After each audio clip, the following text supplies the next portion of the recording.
The slap echoed through the pristine showroom like a gunshot. Rebecca Hamilton stood frozen beside the gleaming Honda minivan, her left hand instinctively moving to cradle her 7-month pregnant belly while her right hand pressed against her burning cheek. The metallic taste of blood filled her mouth where her teeth had cut into her inner lip. "I said we're buying the Maserati." Marcus Hamilton's voice carried that familiar edge that made Rebecca's stomach clench with familiar dread.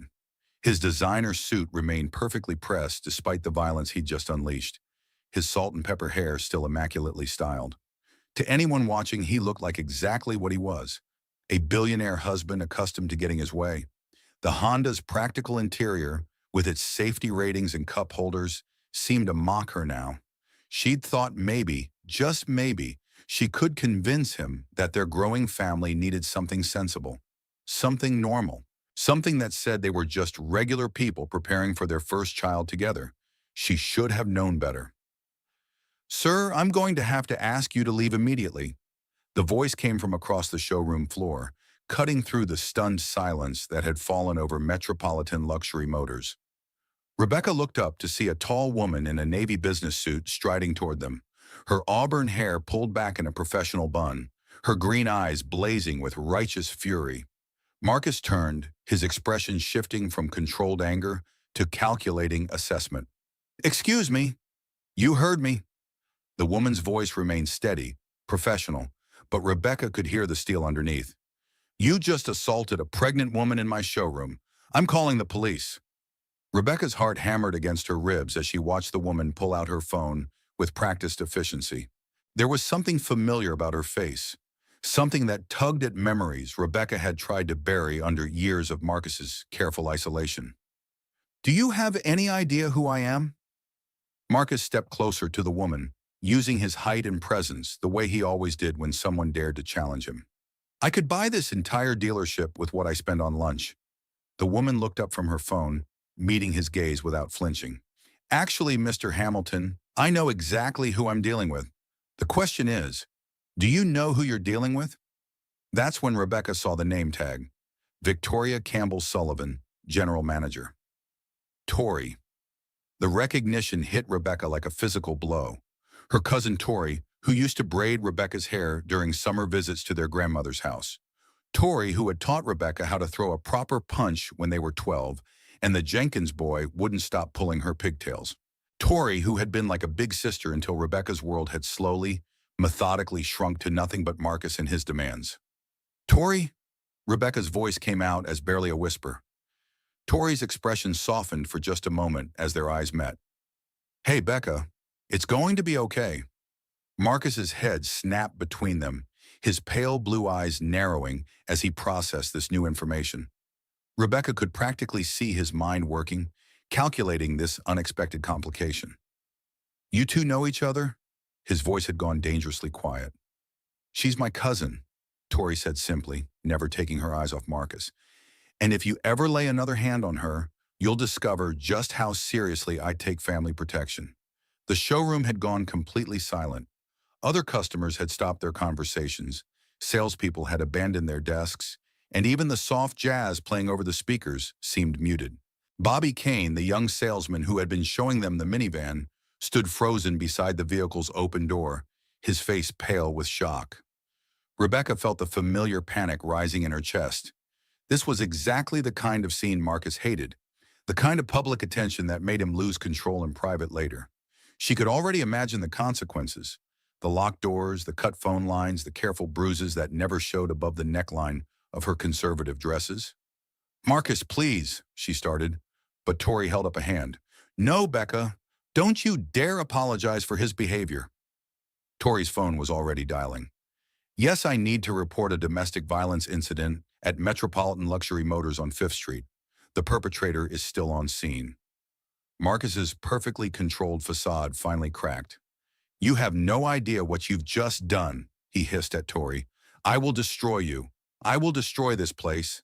I will make sure you never work in this city again." Hashun. Tori finished her call and slipped the phone back into her jacket pocket. "Mr. Hamilton, I've been managing car dealerships for 15 years. I've dealt with entitled men who think their money makes them untouchable before. The difference is, this time you made it personal. She turned to address the entire showroom. Ladies and gentlemen, I apologize for the disturbance. Our security team will escort Mr. Hamilton from the premises immediately. Two uniformed security guards appeared as if summoned, moving with practiced efficiency toward Marcus. He looked around the showroom, perhaps finally realizing how many people had witnessed his loss of control. His expensive lawyers weren't here to clean this up. His usual intimidation tactics weren't working. For once in his carefully controlled life, Marcus Hamilton was facing consequences in real time.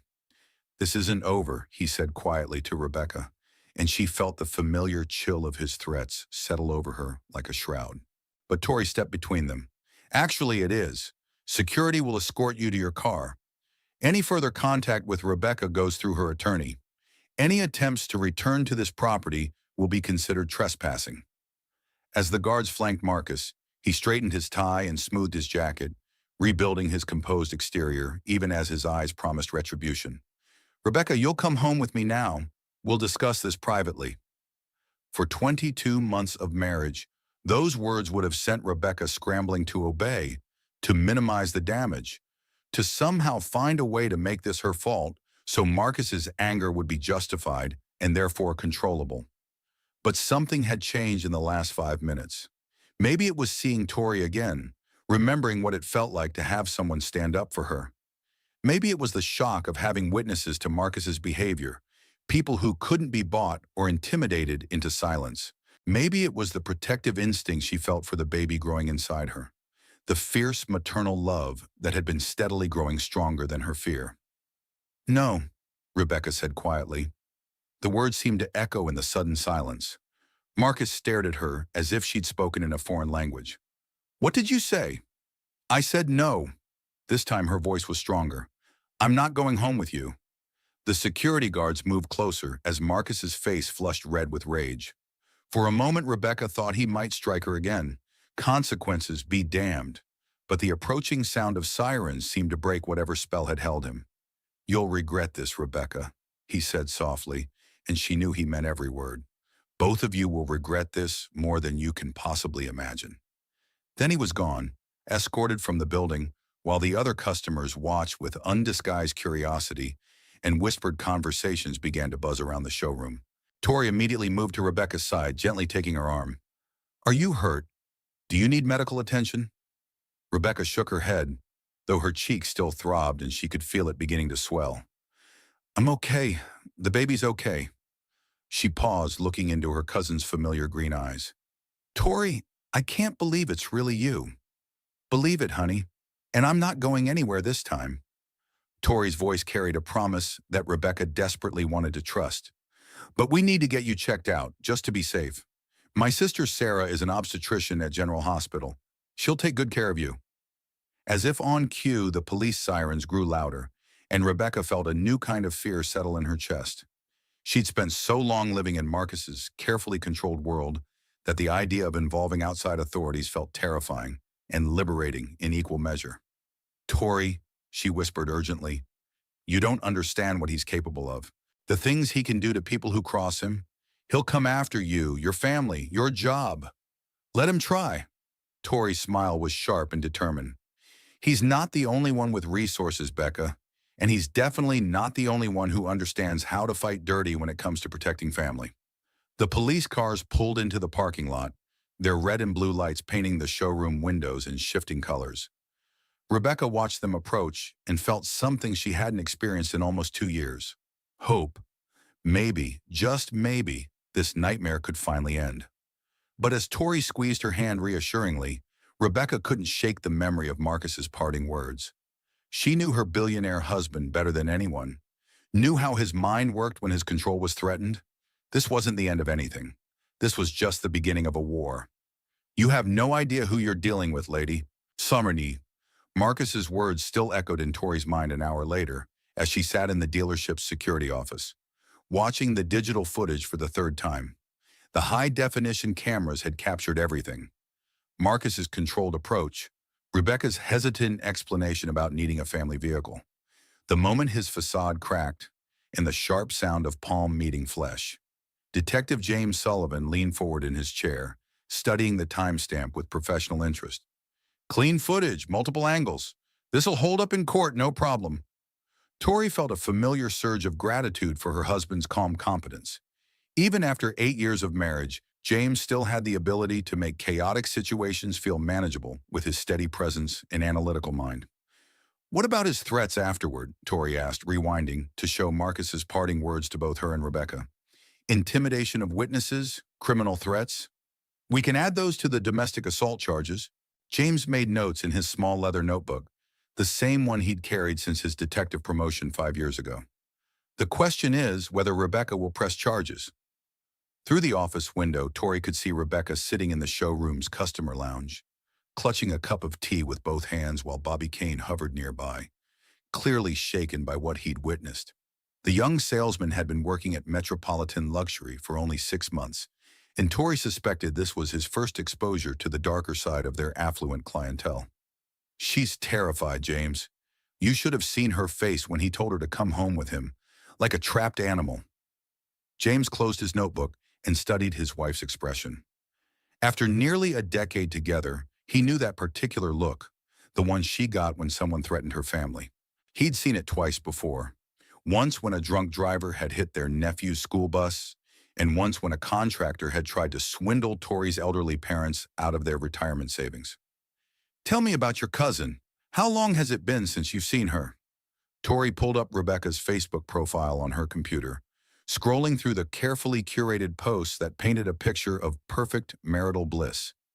Expensive restaurants, designer clothes, luxury vacations, all featuring Rebecca's increasingly strained smile and Marcus's possessive arm around her waist. 3 years, maybe 4.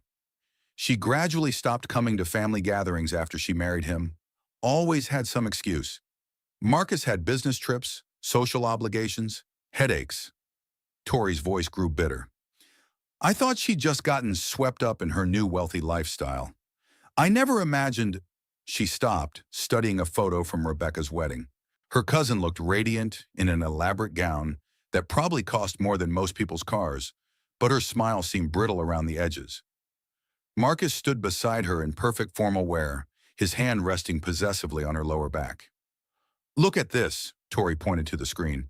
Every single photo has him touching her somehow. Hand on her shoulder, arm around her waist, fingers on her arm. It's like he's marking territory. James moved closer to examine the photos with his trained eye for details others might miss. Classic control behavior. He's establishing ownership in every public appearance. He pointed to a group shot from what appeared to be a charity gala. Look at her body language here. She's turned slightly away from him, but his grip on her arm has pulled her back into position. God, how did I miss this? How did our whole family miss this? Because he's good at it, James said gently. Guys like Hamilton don't start with obvious abuse. They begin with charm, expensive gifts, romantic gestures. They isolate their victims gradually, systematically. By the time the real abuse starts, the woman has already been cut off from her support network. A soft knock interrupted them, and Bobby Kane peeked through the office doorway. Mrs. Sullivan, your cousin is asking for you. She seems pretty upset. Tori hurried to the customer lounge where Rebecca sat with tears streaming down her face. The pregnancy glow everyone always talked about was absent. Instead, Rebecca looked exhausted and pale, with dark circles under her eyes that makeup couldn't quite conceal. Becca, honey, what's wrong? I just realized what I've done, Rebecca whispered. He's going to make me pay for this, Tori. He's going to make all of us pay. Tori sat down beside her cousin, careful not to move too quickly or crowd her space. James had taught her about trauma responses, how sudden movements could trigger fight-or-flight reactions in abuse victims. Tell me what you're thinking about. His first wife, Rebecca said so quietly Tori had to lean forward to hear her. Elena, she died in a car accident 6 months after their divorce was finalized. Single vehicle crash, no witnesses. Marcus inherited everything because she hadn't updated her will yet. The customer lounge suddenly felt cold despite the afternoon sunlight streaming through the windows.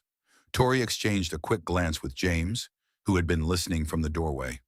Rebecca, James said gently, moving to sit across from them, are you suggesting that your husband was involved in his first wife's death? I don't know. Maybe. I just know that Marcus doesn't lose. Ever. He told me once that people who try to leave him always regret it. Rebecca's hand moved protectively to her belly. What if he tries to hurt the baby? What if he tries to hurt you for helping me? Tori reached for her cousin's free hand, squeezing gently. Do you remember when we were kids and that group of older boys was picking on you at the county fair? Despite her tears, Rebecca smiled slightly. You grabbed a baseball bat from the ring toss game and chased them halfway across the fairgrounds. That's right. And what did I tell you afterward? That nobody messes with family on your watch. Exactly. And that hasn't changed, Becca. Not in 20 years, not ever. Tori's voice carried absolute conviction. Marcus Hamilton has money. I'll give him that. But I've got something he doesn't understand. What's that? A family that fights back. James's phone buzzed with an incoming text message. He glanced at the screen and frowned. That's interesting. Marcus Hamilton just called in a complaint about this dealership to the city licensing board, alleging fraudulent business practices and demanding an immediate investigation. That was fast, Tori said grimly. What else? 3 separate online review sites just received identical 1-star reviews of Metropolitan Luxury Motors, all posted within the last 30 minutes. All claiming poor customer service and recommending people avoid this location. Rebecca's face went white. He's starting already. Tori, you have to distance yourself from me. Close down whatever investigation the police started. Pretend this never happened. Like hell I will. You don't understand. No, Becca, you don't understand. Tori stood up, pacing to the window where she could see Marcus's black Bentley pulling back into the parking lot. That's his mistake. He thinks having money makes him untouchable. But I've been dealing with entitled customers for 15 years, and I know something he doesn't. What? The bigger they are, the harder they fall when someone finally stands up to them. Nasher T. The Bentley's driver's side door opened, and Marcus stepped out, now accompanied by 2 men in expensive suits who could only be lawyers. He'd regrouped quickly, assembled his professional damage control team, and returned for round 2. James was already on his radio, calling for backup units. All cars, this is Detective Sullivan, requesting additional units at Metropolitan Luxury Motors for a potential domestic situation. Suspect has returned to the scene with legal counsel. Tori, Rebecca pleaded, please don't do this. He'll destroy everything you've worked for. Tori watched Marcus approach the showroom entrance, flanked by his legal team like some kind of corporate war party. For a moment, she felt a flicker of doubt. Metropolitan Luxury Motors represented 15 years of her career, countless 60-hour weeks, missed family dinners, and sacrificed weekends. Marcus Hamilton probably could destroy it all with a few strategic phone calls. But then she looked at Rebecca, really looked at her, the cousin who used to sneak extra cookies from their grandmother's kitchen and share them in their secret fort behind the old barn. The girl who had cried when Tori left for college because she wouldn't have anyone to protect her from the mean kids at school. The woman who was now carrying a child and living in terror of the man who claimed to love her. Actually, Mr. Hamilton, I know exactly who I'm dealing with, Tori murmured, remembering her words from earlier. The question is, do you know who you're dealing with? She turned back to Rebecca with a smile that carried 20 years of protective instinct and stubborn family loyalty. Honey, he's about to find out that some things are more important than money, and some people are too stupid to know when they picked a fight they can't win. Outside, Marcus Hamilton straightened his tie and prepared for battle, completely unaware that he'd just declared war on the wrong family. Marcus Hamilton, you're under arrest. The words cut through the showroom's tension like a blade, delivered in Detective James Sullivan's calm, professional tone. Marcus had entered the building flanked by his 2 attorneys, clearly expecting his legal team's presence to intimidate the small-town car dealership into backing down from their accusations. He hadn't expected to walk into a coordinated police response. James stood near the customer service counter with his partner, Detective Lisa Park, both of them wearing the kind of relaxed alertness that came from 20 years of combined law enforcement experience. 2 uniformed officers flanked the showroom's exits, and Tori could see additional patrol cars positioned strategically in the parking lot. On what charges? Demanded the taller of Marcus's attorneys. A silver-haired man whose $1,000 suit and imperious bearing screamed corporate law firm. Domestic assault in the third degree, criminal intimidation, and threats against witnesses, James replied, pulling handcuffs from his belt with practiced efficiency.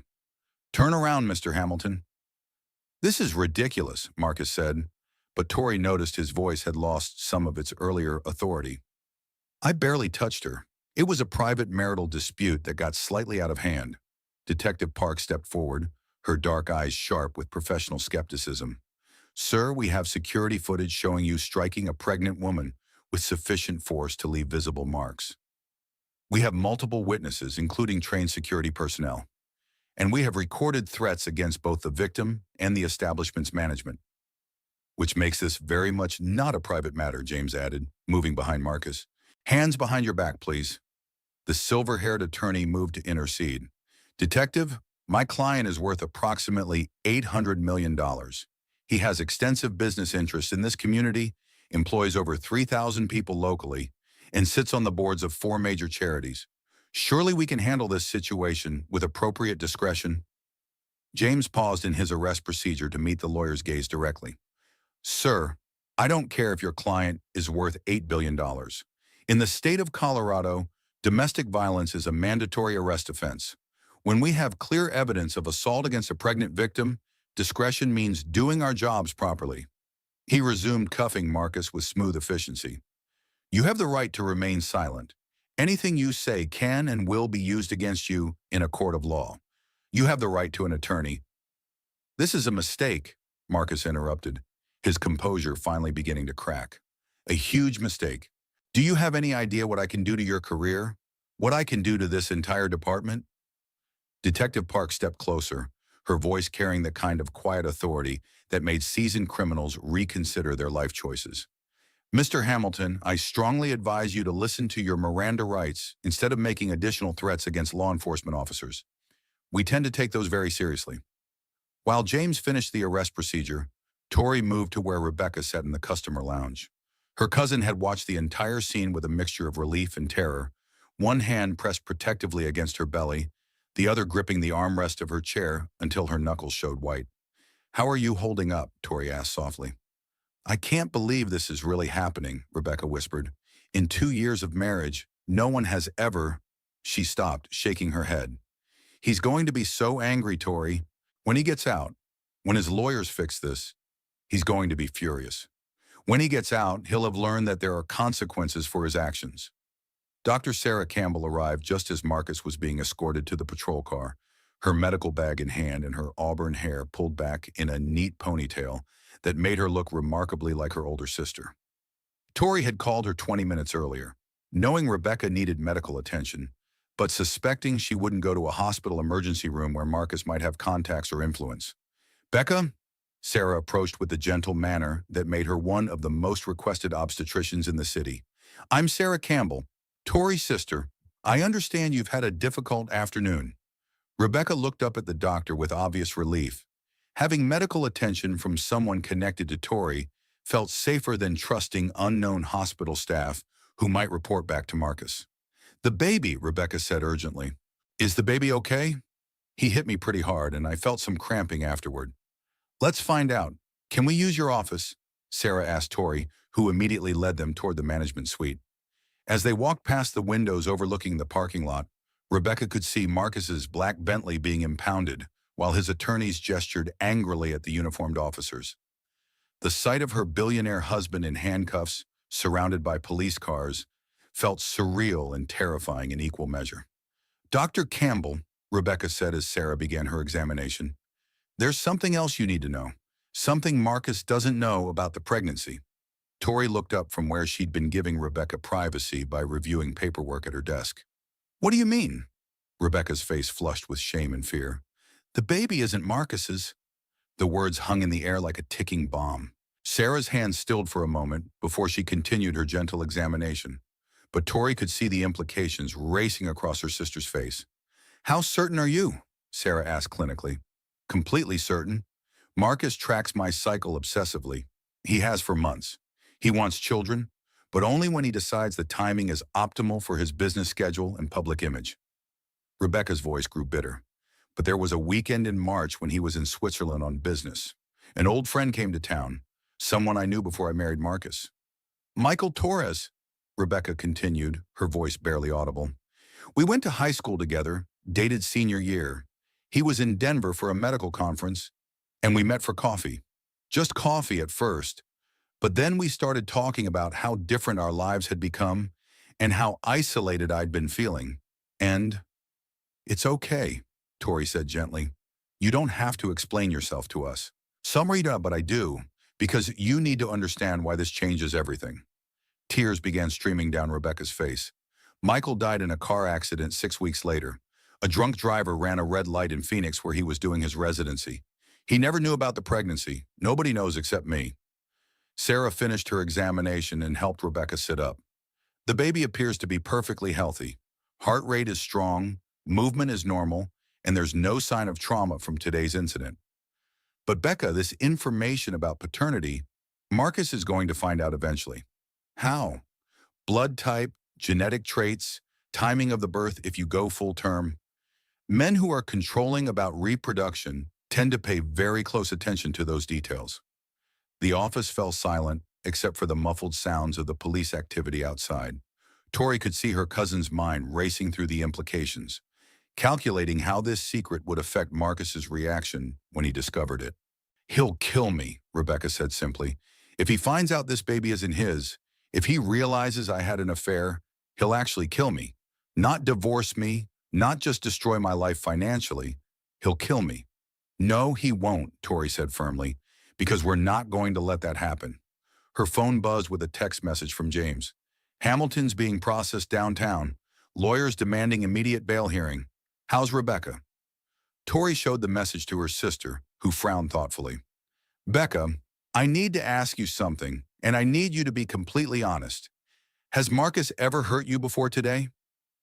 Rebecca was quiet for a long moment, her hands folded protectively over her belly. When she finally spoke, her voice was so quiet they had to lean forward to hear her. Not hit me, no. But there have been other things. Times when he's grabbed my arms hard enough to leave bruises. Times when he's pushed me against walls during arguments.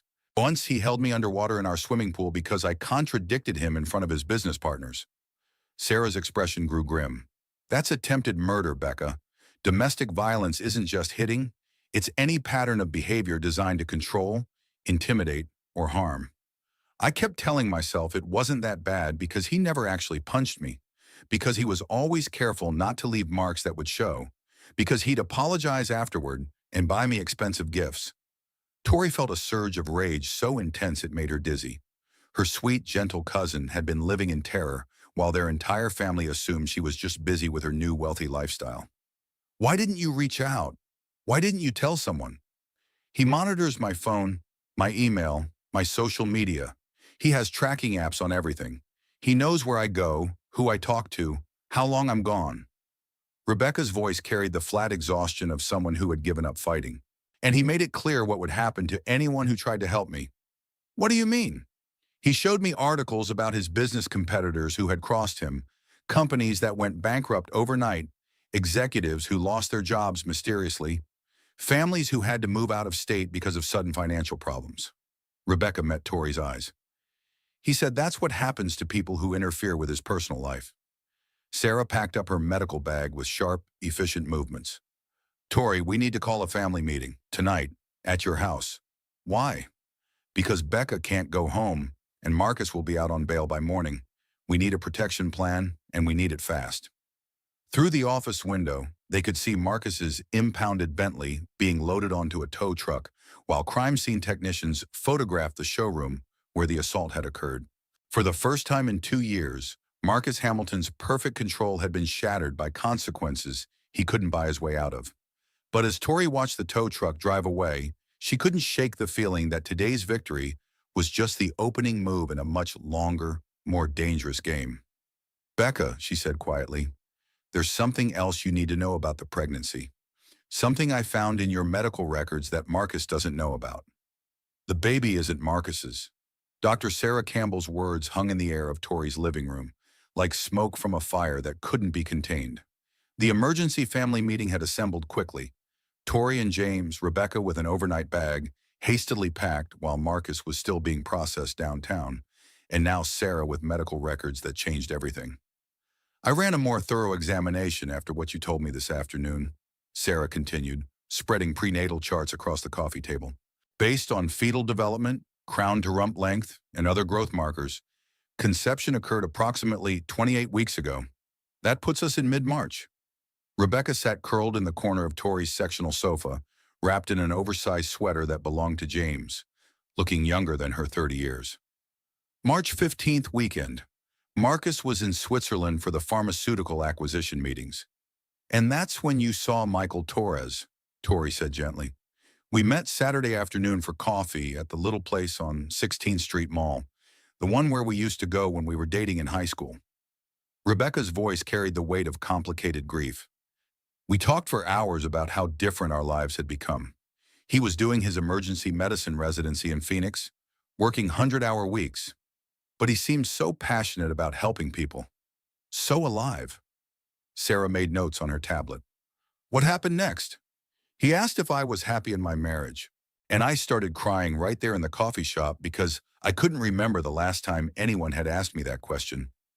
Rebecca's hands moved protectively to her belly. He walked me back to my car, but we kept talking about our dreams, about the people we used to be before adult responsibilities changed us. Rebecca, James said carefully, we need to know exactly what happened that weekend because Marcus is going to scrutinize every detail once he starts suspecting paternity issues. The room fell quiet except for the gentle hum of the heating system. Outside, snow was beginning to fall, coating Tori's neighborhood in deceptive peace, while they planned for a war none of them had wanted. Saturday night, Marcus called from Zurich. He was drunk, celebrating some business deal, bragging about how much money he'd made in a single afternoon. He kept talking about all the things he was going to buy, all the ways his success would benefit me. Rebecca's voice grew bitter. Then he started describing the woman he'd met at his hotel bar, how young and beautiful she was, how impressed she was with his wealth. Tori felt James tense beside her. In their 8 years of marriage, her husband had never once made her feel like she was competing with other women for his attention or affection. He was cheating on you, Sarah said, not asking a question. He's been cheating on me since our honeymoon. Different women, different cities, but always the same pattern. He tells me about them afterward, describes them in detail, compares them to me. Rebecca wiped her eyes with the back of her hand. He says it keeps me motivated to be a better wife. That's psychological abuse, James said quietly. Systematic emotional torture designed to break down your self-esteem and make you dependent on his approval. I know that now, but that night, after 2 years of being told I wasn't good enough, wasn't exciting enough, wasn't worth his faithfulness, Rebecca trailed off. You called Michael, Tori guessed. I called Michael, and he came over. We talked until sunrise about everything Marcus had taken away from me, my friends, my job, my confidence, my sense of who I was before I became Mrs. Marcus Hamilton. Rebecca's voice grew stronger. For the first time in 2 years, I felt like myself again. Like the person I used to be still existed somewhere. Sarah checked her notes, and Michael died 6 weeks later. April 27. Drunk driver ran a red light at the intersection near Phoenix General Hospital. Michael was driving home from a 36-hour shift in the emergency department. Fresh tears spilled down Rebecca's cheeks. He was trying to save lives, trying to make the world better, and some selfish bastard who couldn't call an Uber took that away from him. Did you know you were pregnant when he died? I found out 3 days after his funeral. I'd been feeling sick, thought it was grief and stress. When the pregnancy test came back positive, I almost had a breakdown. Rebecca looked around the room at the 3 people who now knew her most dangerous secret. Marcus was so happy when I told him. He started making plans immediately. Private schools, trust funds, public announcements about expanding the Hamilton family legacy. The implications settled over them like a storm front. Marcus Hamilton, control freak and narcissist, believed he was about to become a father.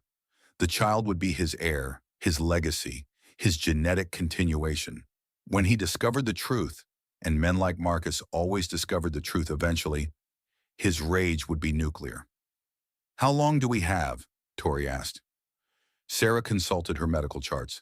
If Rebecca goes to full term, she's due in early November, but Marcus is going to start noticing discrepancies soon.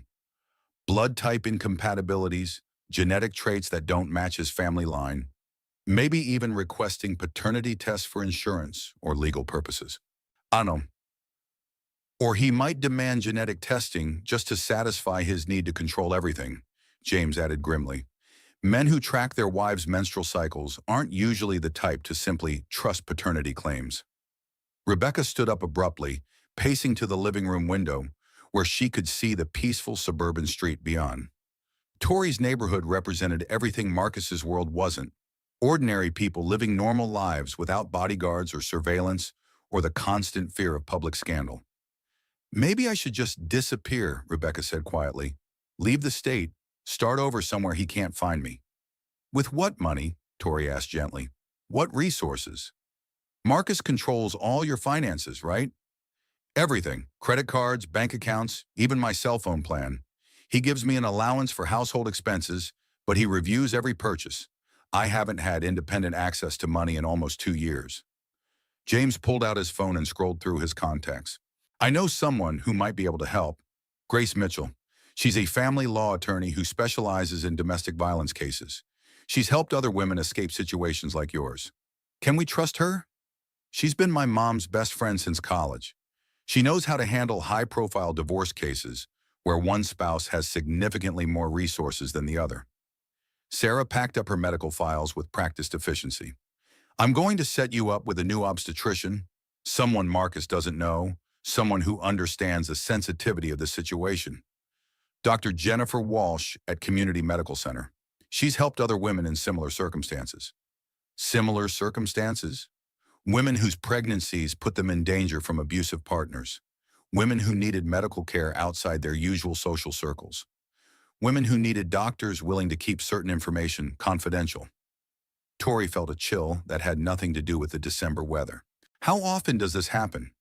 More than you'd think. Wealthy, powerful men who view their wives and children as possessions aren't exactly rare. Most of the time, the women are too isolated and financially dependent to leave. Marcus made a mistake today. He lost control in public. Which gives us an opportunity, James said, but only if we move fast and smart. Rebecca turned from the window, her expression carrying new determination. What do you need me to do? First, you're staying here tonight. Marcus made bail an hour ago, and his lawyers are already working on getting the charges reduced or dismissed. He's probably at home right now, planning his next move. Won't he come here looking for me? James smiled grimly. Let him try. This house has excellent security systems, and I have very good relationships with the patrol officers in this district. Plus, Marcus striking a pregnant woman in public has made him some enemies in law enforcement. Sarah stood to leave, gathering her coat and medical bag. I'll call Dr. Walsh first thing in the morning and set up an appointment. In the meantime, if you experience any cramping, bleeding, or unusual pain, call me immediately. The baby seems healthy, but stress can cause complications. After Sarah left, the three of them sat in the quiet living room, processing the magnitude of what they were facing. Marcus Hamilton wasn't just wealthy, he was vengeful, controlling, and now publicly humiliated. Men like him didn't accept defeat. They escalated until they won or destroyed everything trying. Tori, Rebecca said quietly, I need you to understand what you're risking by helping me. Marcus doesn't just go after people who cross him. He goes after their families, their businesses, their entire support networks. Good thing our family doesn't scare easily. I'm serious. He could destroy the dealership. He could get James transferred or demoted. He could make your lives miserable in ways you can't imagine. Tori exchanged a look with her husband, one of those wordless conversations that long marriages made possible. They talked about having children someday, about the kind of parents they wanted to be, about the values they'd want to pass down. Neither of them had imagined their first real test of protective instincts would involve Tori's cousin and an unborn child, whose father was dead. Becca, Tori said finally, when we were kids and that group of older boys was picking on you at the county fair, what did I tell you? Despite everything, Rebecca smiled slightly, that nobody messes with family on your watch. That's right. And I meant it then, and I mean it now. Tori's voice carried absolute conviction. Marcus Hamilton has money, lawyers, and influence, but we have something he doesn't understand and can't buy. What's that? People who love you enough to fight back.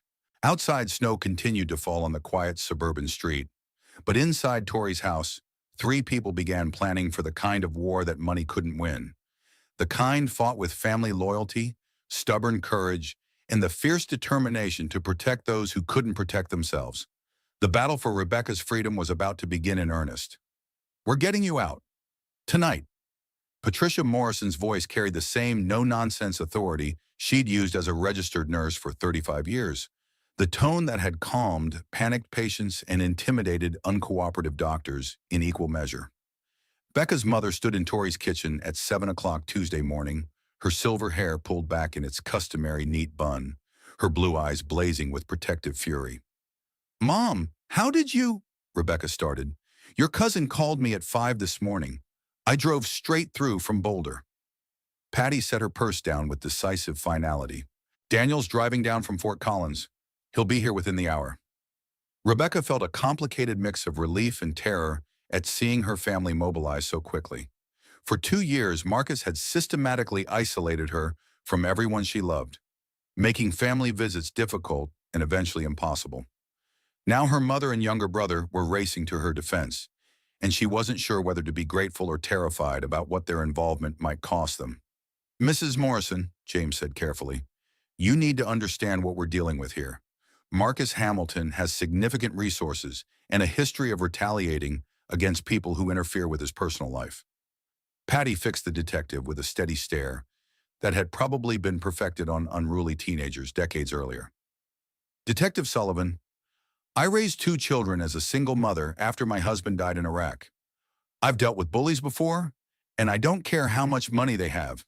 Tori poured coffee for everyone, the familiar morning ritual helping to ground the surreal situation in something normal and manageable. "Mom, we need to be smart about this. Marcus isn't just wealthy, he's dangerous. Yesterday, he assaulted Rebecca in public. Today, he's probably planning how to make us all pay for embarrassing him. Which is why we need to move fast," came a new voice from the kitchen doorway. Daniel Morrison looked like a younger, taller version of his sister with the same dark brown hair and gentle features. But his profession as a social worker had given him a hard edge that hadn't been there when Rebecca last saw him at Christmas 2 years ago. He carried a manila folder thick with documents and wore the expression of someone who had seen too much human cruelty to be surprised by anything. "Danny," Rebecca breathed, rising to hug her brother. "Hey, Becca." Daniel's embrace was fierce and protective. "I'm sorry it took something like this for us to see each other again." "What's in the folder?" James asked. Daniel set the documents on the kitchen table with the efficiency of someone accustomed to crisis intervention. "Everything I could pull together on Marcus Hamilton in 4 hours of research. Financial records, business dealings, legal history, and most importantly, patterns of behavior with previous relationships." "Previous relationships?" Tori asked. 3 significant relationships before Rebecca. All ended badly. Very badly. Daniel opened the folder to reveal newspaper clippings, court documents, and printed internet articles. Elena Rodriguez, his first wife, supposedly died in a single-car accident 6 months after their divorce was finalized. Rebecca's face went white. "I told you about Elena yesterday." "Right. But what you didn't know is that Elena had filed for a restraining order 2 weeks before her death. Claims of domestic violence, financial threats, intimidation." Daniel pointed to a police report. "The restraining order was dismissed when she died, so the case never went to court." Patty leaned forward to examine the documents with the sharp attention to detail that had made her an excellent nurse.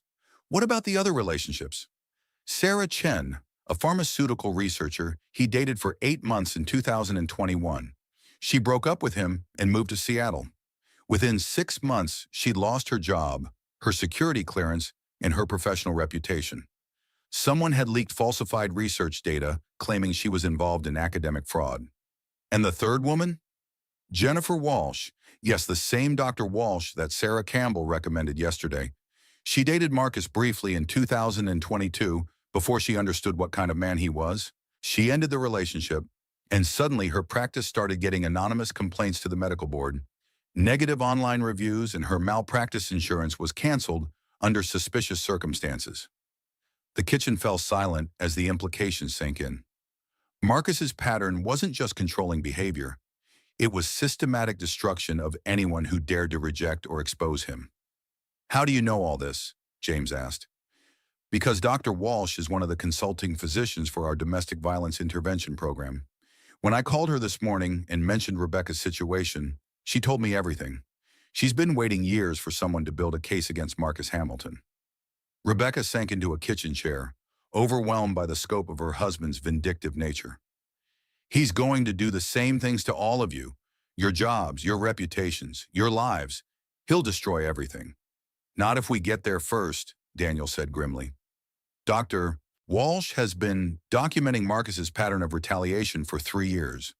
She's also been working with other women who've been targeted by wealthy, connected abusers. There's an entire network of professionals who specialize in protecting victims from high-powered predators." Tori's phone buzzed with an urgent text message. She glanced at the screen and frowned. "That's my general manager. Marcus Hamilton just made an offer to buy the building that houses Metropolitan Luxury Motors. He's offering 30% above market value for immediate sale." "Classic intimidation tactic," Daniel said. "He's going after your livelihood to pressure you into abandoning Rebecca." James received his own text message and swore under his breath. "Internal Affairs just announced they're reviewing my conduct during yesterday's arrest. Anonymous complaint claiming I used excessive force and violated Marcus's civil rights." "It's starting," Rebecca whispered. "I told you this would happen. He's going to destroy all of you, and it's my fault." Patty reached across the table to grasp her daughter's hands. "Rebecca Marie Morrison Hamilton, you listen to me. None of this is your fault. You didn't ask to be abused. You didn't ask to be isolated, and you certainly didn't ask to be threatened. That man chose to be a monster, and now he's going to face the consequences." "But Mom," "No buts. We're family, and family protects each other. Period." Patty's voice carried absolute conviction. "Your father died protecting this country because he believes some things are worth fighting for. Well, his daughter is worth fighting for too." Daniel consulted his notes. "Dr. Walsh gave me contact information for Grace Mitchell, the attorney James mentioned yesterday. She's expecting our call at 9 o'clock.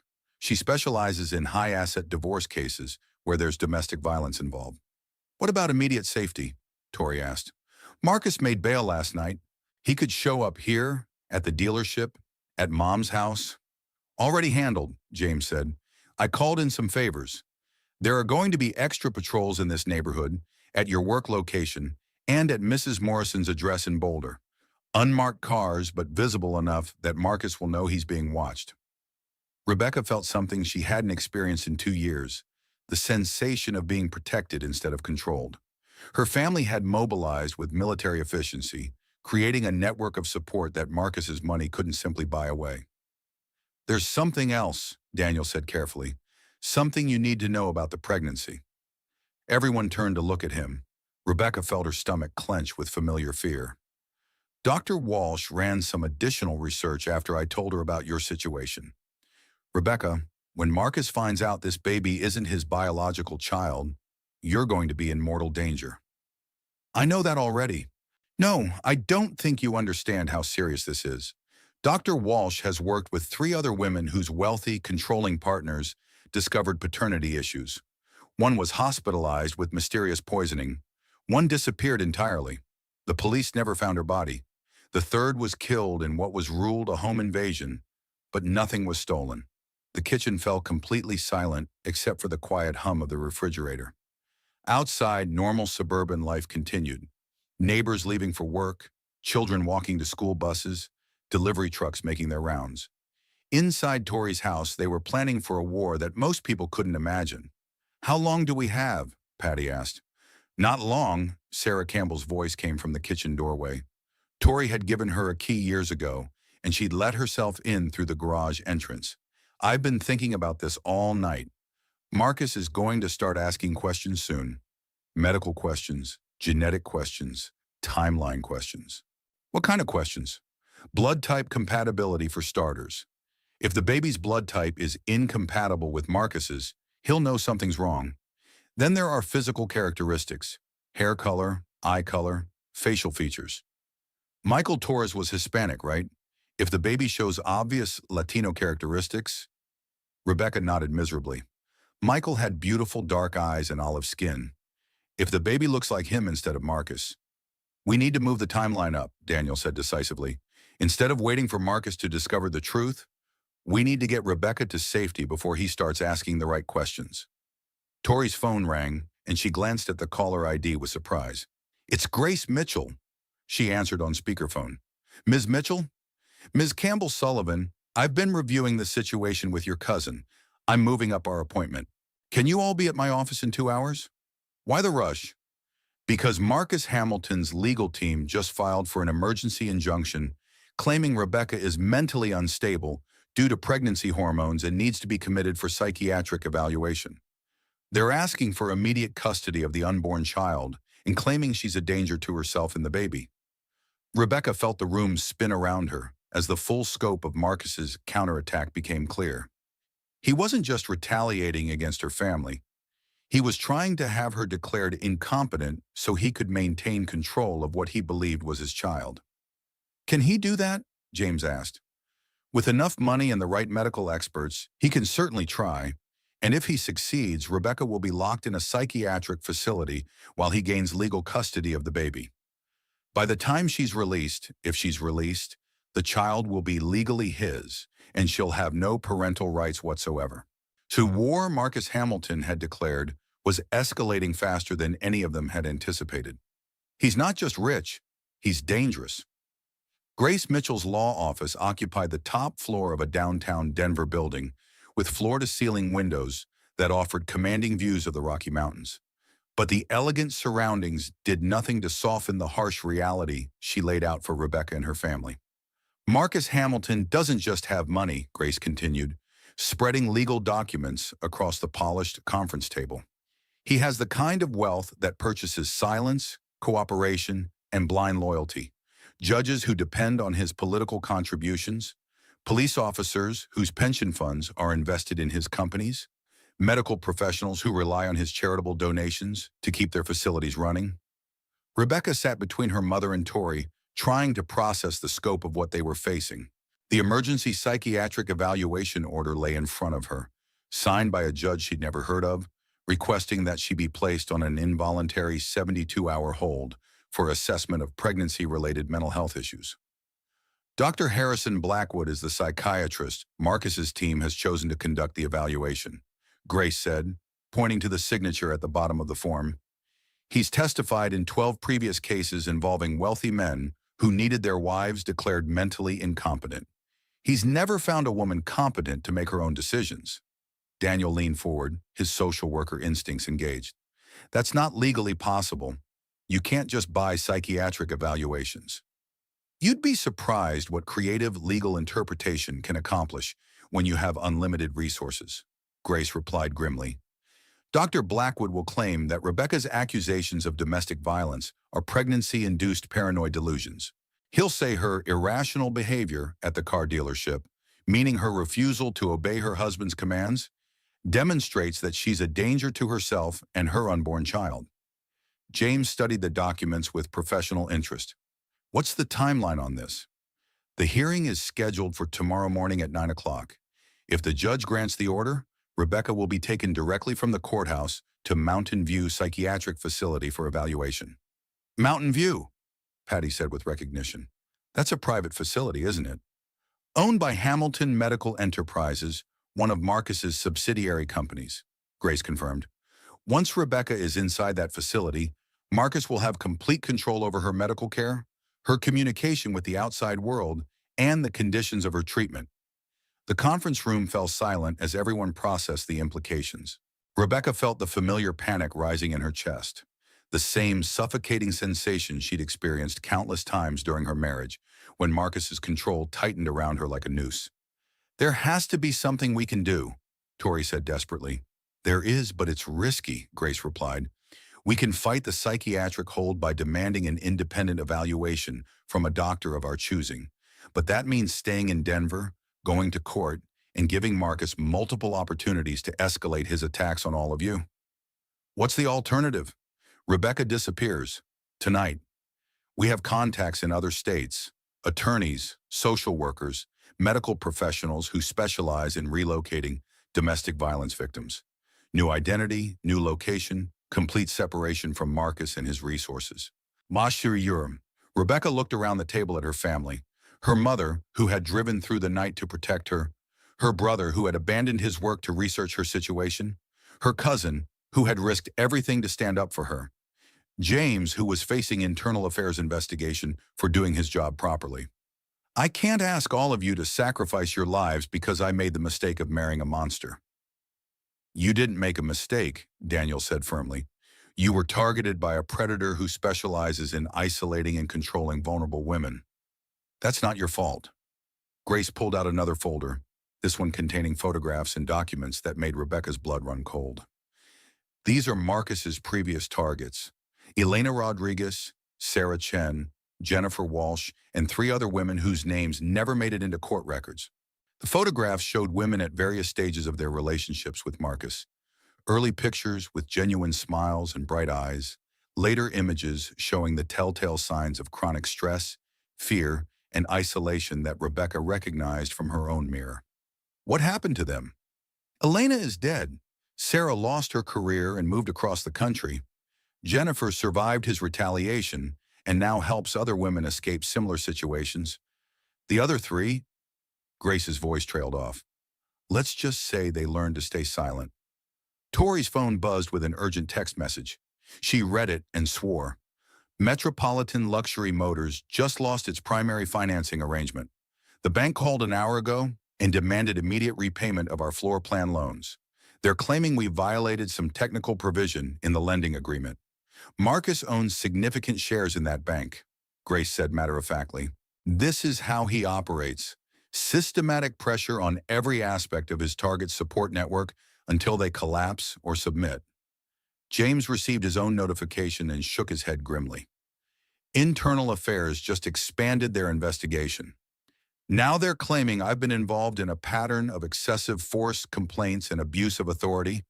3 anonymous witnesses have come forward with detailed allegations spanning the last 2 years. All fabricated, all funded by Marcus's legal team, all designed to destroy your credibility before you can testify against him, Grace explained. This is war, and Marcus Hamilton fights to win. Rebecca stood up abruptly, pacing to the windows where she could see downtown Denver spread out below. Somewhere in this city, Marcus was orchestrating a campaign of destruction against everyone she loved, using his wealth like a weapon to eliminate anyone who dared to protect her. I have to run, she said quietly. It's the only way to protect all of you. Becca, no, Tori started. Yes, this is my problem, my mistake, my responsibility. I won't let Marcus destroy your lives because I was too weak to leave him sooner. Patty rose from her chair with the dignity that had carried her through 35 years of nursing and single motherhood. Rebecca Marie, you are not weak. You survived 2 years of systematic abuse. You protected yourself and your unborn child as well as you could under impossible circumstances. And when the moment came to ask for help, you found the courage to do it. But Mom, but nothing. We're your family, and family stands together. Period. Daniel consulted his notes. Grace, what kind of protection can you provide if Rebecca stays and fights? Limited but not negligible. I have relationships with family court judges who can't be bought, medical professionals who understand domestic violence patterns, and law enforcement contacts who take these cases seriously. Grace's expression grew determined. More importantly, I have 3 years' worth of documentation on Marcus Hamilton's pattern of retaliation against women who try to leave him. You've been building a case against him? Dr. Jennifer Walsh and I have been collecting evidence, testimony, and documentation from his previous victims. We've been waiting for the right opportunity, the right plaintiff, the right set of circumstances to bring him down permanently. Rebecca turned from the window to stare at the attorney. You're saying I could be that opportunity? You're his wife. You have legal standing he can't dismiss. You have witnesses to his violence, medical documentation of the abuse, And most importantly, you have a family willing to stand by you publicly. Grace's voice carried conviction. Most of his previous victims were isolated, financially dependent, and too terrified to fight back. You have resources he doesn't expect. What kind of resources? A cousin who owns her own business and can't be fired. A brother-in-law who's a detective with an impeccable reputation. A mother who's a respected healthcare professional. A brother who works in social services and understands the system. Grace smiled for the first time that morning. Marcus Hamilton may have money, but you have something he's never faced before. A family that fights back. Tori returned to the table with renewed determination. What do we need to do? First, we prevent the psychiatric hold by getting Rebecca evaluated by an independent physician before tomorrow's hearing. Dr. Walsh has already agreed to conduct the assessment this afternoon. Then what? Then we go on offense, file for divorce, demand temporary custody of the unborn child, request spousal support based on the marital assets, and most importantly, file criminal charges for the pattern of domestic violence that preceded yesterday's public assault. Rebecca felt something she hadn't experienced in 2 years, hope mixed with genuine anger. Marcus had spent their entire marriage convincing her she was powerless, worthless, and completely dependent on his protection and provision. But sitting in Grace Mitchell's office, surrounded by family who refused to abandon her, she began to remember who she used to be before fear became her constant companion. If we do this, if we really fight him, he's going to escalate. He's going to try to destroy all of you. Let him try, James said quietly. I've been a cop for 15 years, and I've learned something about bullies. They're only strong when their victims are isolated and helpless. When people stand together, when they fight back with everything they've got, bullies usually discover they're not as powerful as they thought. Grace began organizing the documents with practiced efficiency. We need to move fast. The psychiatric evaluation is at 2 o'clock. The divorce filing happens at 4. And tonight we implement security protocols for everyone in this room. Security protocols? Marcus Hamilton is about to discover that his wife isn't the helpless victim he married. When narcissistic abusers lose control, they become desperate. And desperate men with unlimited resources are capable of anything. Outside the conference room windows, Denver continued its normal rhythm of daily life. But inside, 5 people prepared for a battle that would determine whether love and loyalty could triumph over money and vengeance. The war for Rebecca's freedom was entering its most dangerous phase. His first wife didn't die in an accident. So, Grace Mitchell's words fell like stones into the still water of her conference room, sending ripples of shock through Rebecca and her family. The attorney stood at the head of the polished table, a thick manila folder in her hands and an expression that promised revelations none of them were prepared to hear. Elena Rodriguez Hamilton, Grace continued, opening the file to reveal photographs, police reports, and court documents. Officially ruled an accidental death when her car went off Highway 24 near Woodland Park on November 15, 2022. Single vehicle accident, no witnesses, no skid marks, no apparent mechanical failure. Rebecca felt the conference room spin slightly as she stared at a photograph of a beautiful young woman with dark hair and bright eyes. Eyes that held the same haunted quality Rebecca recognized from her own recent pictures. But the accident wasn't actually an accident, Tori said, though it wasn't really a question. Elena Rodriguez is alive, Grace announced. She's been living under federal witness protection for the past 18 months, and she's willing to testify against Marcus Hamilton. The silence that followed was broken only by the soft hum of the building's heating system and the distant sounds of Denver traffic far below. Rebecca gripped the arms of her chair, trying to process information that changed everything she thought she knew about her husband's past. That's impossible, Rebecca whispered. I went to Elena's funeral. Marcus grieved for months. He still keeps her picture in his study and talks about honoring her memory. Grace opened the file wider, revealing police photographs of a burned-out car wreckage. What died in that car was Elena's identity, her old life, and her legal existence as Elena Rodriguez Hamilton. The woman herself escaped 3 days before the staged accident with the help of a federal task force that's been investigating Marcus's business practices for 5 years. Daniel leaned forward, his social worker training kicking in. Federal task force? What kind of business practices? Money laundering, tax evasion, bribery of public officials, and a pattern of witness intimidation spanning back to 2018. Grace pulled out additional documents. The FBI has been building a case against Marcus Hamilton's entire financial empire. Elena's testimony about domestic violence and spousal abuse was just one piece of a much larger investigation. James studied the federal documents with professional interest. Why hasn't this come to light before now? Because Marcus Hamilton is extraordinarily careful, extraordinarily wealthy, and extraordinarily connected. Building a case against him requires perfect evidence, unshakable testimony, and witnesses who can't be bought, intimidated, or eliminated. Grace's expression grew grim. The FBI has been waiting for the right moment to move, and Rebecca's situation may have just provided it.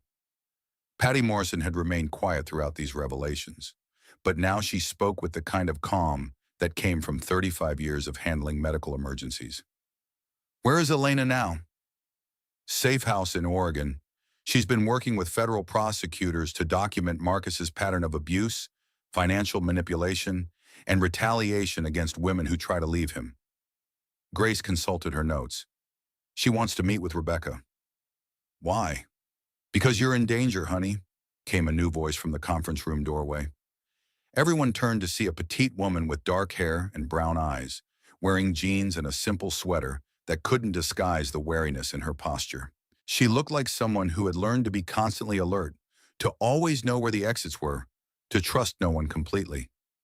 Elena, Rebecca breathed. Actually, it's Amanda Rodriguez now. Elena Hamilton died in that car 18 months ago. The woman's voice carried a slight Spanish accent and the kind of careful control that came from living with constant fear. I'm sorry to meet you under these circumstances, but I couldn't let you face Marcus alone. Grace stood to make introductions. Amanda, this is Rebecca Hamilton and her family. Rebecca, Amanda escaped from Marcus with the help of Agent Sarah Chen from the FBI's Financial Crimes Unit. Sarah Chen, Daniel said with recognition, the pharmaceutical researcher Marcus destroyed professionally. Amanda nodded grimly. Sarah wasn't just Marcus's victim. She was an undercover federal agent investigating his money laundering operations. When Marcus retaliated against her for breaking up with him, she decided to help other women escape from his control. The scope of what they were facing began to crystallize in Rebecca's mind. This wasn't just about one man's abuse of his wife. It was about a criminal organization that had been operating under the cover of legitimate business for years. How many other women? Rebecca asked. 7 that we know of, 3 who died under suspicious circumstances, 2 who disappeared entirely, and 2 who escaped with federal help. Amanda's expression grew haunted. I spent 3 years married to Marcus Hamilton, 3 years of systematic isolation, financial control, physical abuse, and psychological torture. When I finally found the courage to leave, he told me exactly what would happen to me. What did he say? That I would die in an accident within 6 months, just like the women before me who had tried to embarrass him publicly. Amanda's voice remained steady, but her hands trembled slightly. He described their deaths in detail, the car accidents, the home invasions, the mysterious illnesses. He wanted me to know that my death had already been planned. Tori felt sick. How did you escape? Agent Chen had been monitoring Marcus's communications for months. She knew he was planning to eliminate me, so the FBI staged my death before he could arrange the real thing. Amanda pulled out a photograph showing the burned car wreckage. They used dental records from a Jane Doe who had died in a house fire the previous year. As far as the world knows, Elena Rodriguez Hamilton died in that accident. Rebecca stared at the woman who had once been Marcus's wife, seeing her own possible future reflected in Amanda's careful composure. What was it like, being married to him? Exactly like what you're experiencing now, I imagine. The gradual isolation from friends and family. The financial control where he monitors every purchase. The way he tracks your location, your communications, your daily activities. Amanda's voice grew bitter. The carefully calculated violence that never leaves marks above the neckline. He held me underwater once, Rebecca said quietly, in our swimming pool. He said it was to teach me not to contradict him in front of his business associates. He did the same thing to me, multiple times, always with the same explanation, that he was teaching me to be a better wife. Amanda's expression hardened. That's not teaching, Rebecca. That's torture. That's attempted murder. Grace consulted her files. Amanda, tell them about the life insurance policies. Marcus takes out large life insurance policies on all his wives. $5 million with him as the sole beneficiary. He told me it was standard for wealthy couples. But the FBI discovered he'd done the same thing with his previous relationships, including the ones who died under suspicious circumstances. Especially those. Marcus Hamilton has collected over $20 million in life insurance payouts from women who died after trying to leave him. Amanda's voice carried absolute conviction. He's not just an abusive husband, Rebecca. He's a serial killer who uses marriage as his hunting ground. The conference room fell completely silent as the full horror of Marcus's pattern became clear. Rebecca wasn't just dealing with domestic violence. She was married to a man who had systematically murdered multiple women and profited from their deaths. "The baby," Rebecca whispered, her hand moving protectively to her belly. "That's why I had to warn you," Amanda said urgently. "Marcus becomes most dangerous when he discovers his control is threatened. If he finds out the baby isn't his biological child, he'll kill me, without hesitation." The only thing that's kept his previous victims alive temporarily was their usefulness to his public image. Once that usefulness ends, they become liabilities to be eliminated. James had been studying the FBI documents with growing concern. "Amanda, how long do we have before Marcus realizes Rebecca isn't going to submit quietly like his previous victims?" "Not long. He's probably already planning contingencies, accidents, illnesses, psychological breaks that would explain her sudden death." Amanda's voice carried urgent warning. "The FBI wants to move fast, but they need Rebecca's cooperation to make their case." "What kind of cooperation?" Grace answered before Amanda could respond. "They want Rebecca to wear a wire. Get Marcus on record threatening her, describing his plans, maybe even admitting to what happened to his previous victims." "That's incredibly dangerous," Patty said immediately. "Yes, but it might be the only way to stop him permanently," Amanda replied. 7 women have suffered because Marcus Hamilton believes his wealth makes him untouchable. If Rebecca can help the FBI build a case against him, those deaths won't be meaningless. Rebecca looked around the conference room at her family, at Grace Mitchell, who had dedicated years to building this case, at Amanda Rodriguez, who had risked her carefully protected new life to warn her. For 2 years, she'd felt completely powerless against Marcus's control. Now she was being offered a chance to fight back, not just for herself, but for all the women who hadn't survived his abuse. What would I have to do?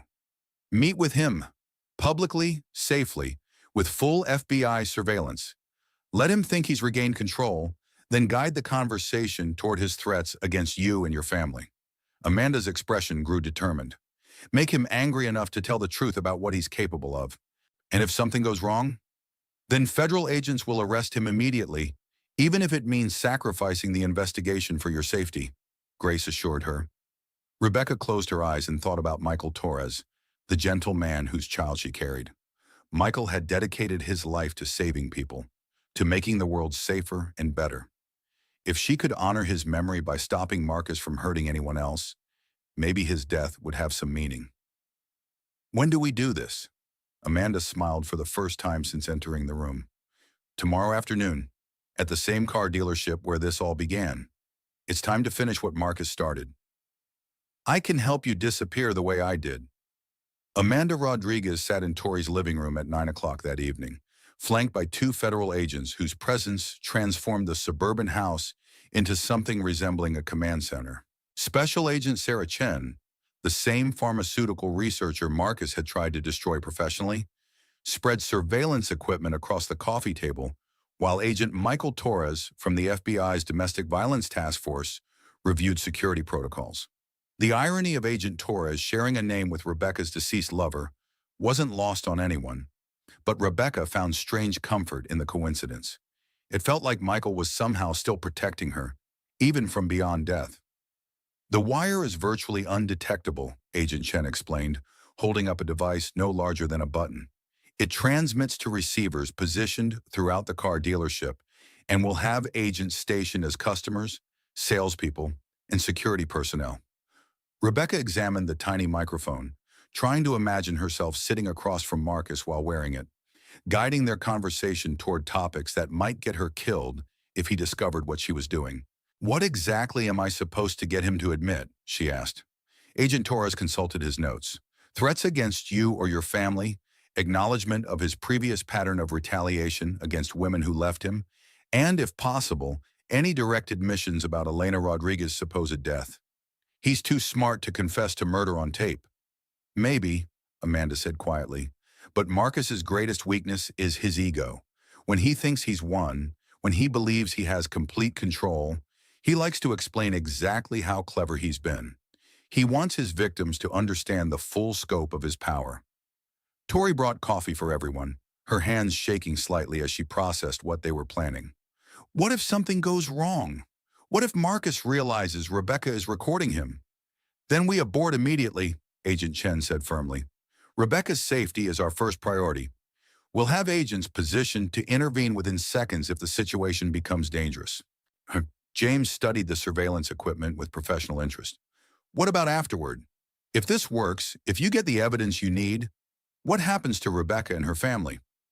"Marcus Hamilton will be arrested on federal charges, including racketeering, money laundering, witness intimidation, and conspiracy to commit murder," Agent Torres replied. "With Amanda's testimony, the evidence we've collected, and Rebecca's recorded conversation, we'll have enough to ensure he never sees freedom again." "And if it doesn't work?" Agent Chen and Amanda exchanged a meaningful look. "Then we implement the disappearance protocol. New identities for Rebecca and her child, relocation to a secure location, complete separation from her previous life." Rebecca felt a chill at the thought of leaving everything behind. Her family, her hometown, her identity as Rebecca Morrison Hamilton. But as she looked around Tori's living room at the people who had risked everything to protect her, she realized some things were worth any sacrifice. "There's something else you need to know," Amanda said carefully. "Something about the other women Marcus targeted. We've been in contact with them, building a network of survivors who can support each other." "What kind of network?" "Women who understand what it's like to live in that kind of terror, who know how to rebuild their lives after escaping. We have doctors, lawyers, social workers, even law enforcement officers who've survived relationships with wealthy, powerful abusers." Agent Chen pulled out a tablet displaying a secure communication platform. "There are currently 47 women in our network across 12 states. They provide everything from safe housing to emotional support to professional assistance for women trying to escape similar situations." "47 women?" Patty asked in amazement. "Domestic violence doesn't discriminate based on wealth or social status," Amanda explained. "In fact, wealthy abusers can be more dangerous because they have resources to maintain control that ordinary criminals don't possess. Private investigators, expensive lawyers, political connections, social influence, all used as weapons against women trying to escape." Daniel leaned forward, his social worker instincts engaged. "How do you identify women who need help?" "Sometimes they find us through word of mouth. Sometimes law enforcement or healthcare professionals make referrals. And sometimes," Amanda's voice grew sad, "we read about them in obituaries and wish we'd found them sooner." The living room fell quiet as everyone processed the scope of what they were discussing. This wasn't just about Rebecca and Marcus. It was about a systematic problem that destroyed lives while hiding behind respectability and wealth. "The women Marcus killed," Rebecca said quietly. "Tell me about them." Amanda consulted her phone, pulling up files that the FBI had compiled over years of investigation. Maria Santos, age 26, supposedly died in a home invasion in 2019. She'd been trying to leave Marcus after 8 months of dating. Nothing was stolen from her apartment. Catherine Williams, age 31, died of sudden cardiac arrest in 2020, despite having no history of heart problems. She'd filed a police report claiming Marcus had been stalking her after their breakup. And Jessica Miller, age 28, died in a single car accident 6 weeks after ending her relationship with Marcus. Her family insists she was an excellent driver, who would never have been speeding on mountain roads in bad weather. Each name hit Rebecca like a physical blow. These were real women with real lives, dreams, and families who loved them. They'd made the mistake of trusting Marcus Hamilton, just as she had, and they'd paid for that trust with their lives. How did he get away with it for so long? Money buys silence, Agent Torres said grimly. Coroners who don't ask uncomfortable questions, police detectives who accept obvious explanations, judges who dismiss cases without proper investigation. Marcus Hamilton has been very careful to spread his wealth among people who could cause problems for him. But not careful enough, Agent Chen added. The FBI has been tracking financial irregularities in his businesses for years. Wire transfers to offshore accounts, payments to individuals with criminal backgrounds, legal settlements that were clearly bribes. We just needed someone with direct knowledge of his personal crimes to tie it all together. Rebecca looked at Amanda, seeing her own possible future in the other woman's careful composure. How do you do it? How do you live with knowing what he's capable of? What he did to those other women? By making sure their deaths matter, Amanda replied with quiet intensity. By helping other women escape before they become statistics. By building a network that Marcus Hamilton and men like him can't intimidate or buy. And by waiting for the right moment to destroy him completely, Agent Chen added. Tomorrow's meeting isn't just about recording his threats, Rebecca. It's about ending his ability to hurt anyone ever again. Tori had been quiet during most of this conversation, but now she spoke with the protective fury that had motivated her from the beginning. What do you need from the rest of us? How can we help? Keep doing exactly what you've been doing, Agent Torres said. Stand by Rebecca publicly, maintain the family support system that Marcus doesn't understand, and trust that we've been planning this operation for a very long time. There's one more thing, Amanda said, reaching into her purse to pull out a small velvet box. This belonged to Maria Santos.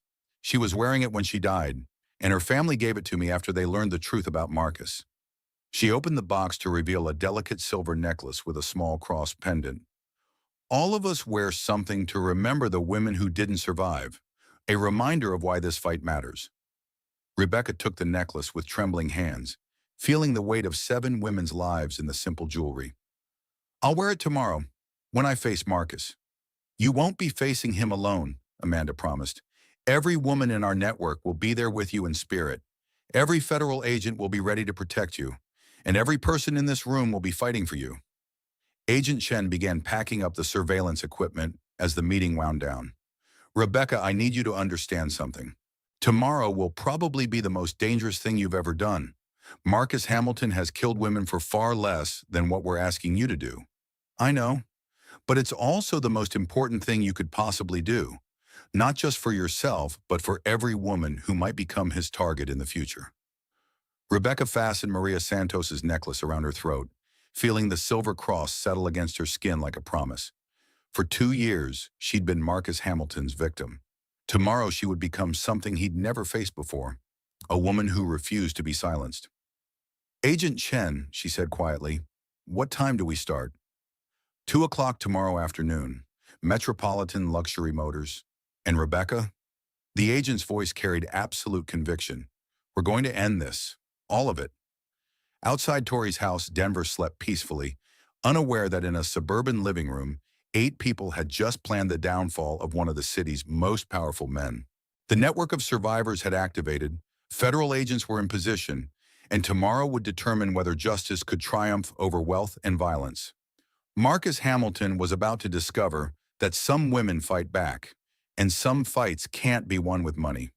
I want to make a deal.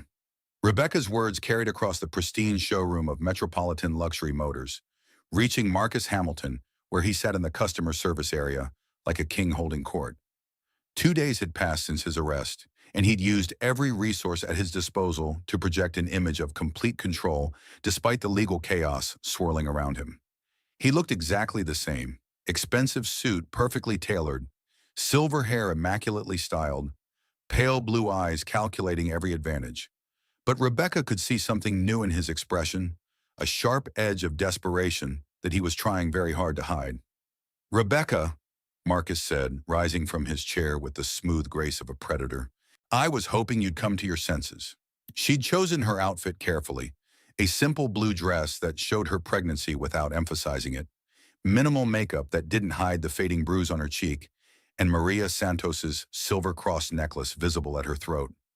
Most importantly, She wore the nearly invisible wire that would transmit every word to the federal agents positioned throughout the dealership. "I've been thinking about our situation," Rebecca said, moving to sit across from him at the small conference table where they'd signed the lease agreement for her Honda minivan just 3 days earlier. It felt like a lifetime ago. "And what conclusions have you reached?" "That fighting you was a mistake, that I let my pregnancy hormones and my cousin's interference cloud my judgment." The words tasted like poison, but Rebecca forced them out with the right combination of submission and exhaustion that Marcus would find believable.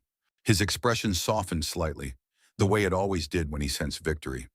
"I'm glad you're finally being reasonable. The psychiatric evaluation has been postponed while we work things out privately. What do you want from me?" Marcus leaned back in his chair, savoring what he believed was his triumph. Around the showroom, federal agents disguised as customers and salespeople continued their casual browsing while hanging on every word transmitted by Rebecca's wire. "First, you'll come home immediately. No more staying with your cousin. No more family interference. No more outside influences on your decision-making. And then you'll recant your accusations about domestic violence. Tell the police you were confused, emotional, that the stress of pregnancy made you misinterpret a minor marital disagreement."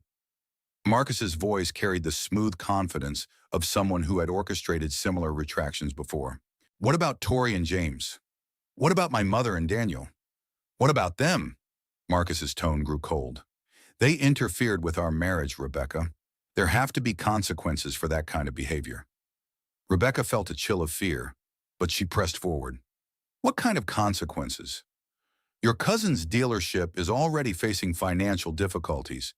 It would be a shame if those problems became insurmountable, and Detective Sullivan's career prospects seem rather dim given his recent performance reviews."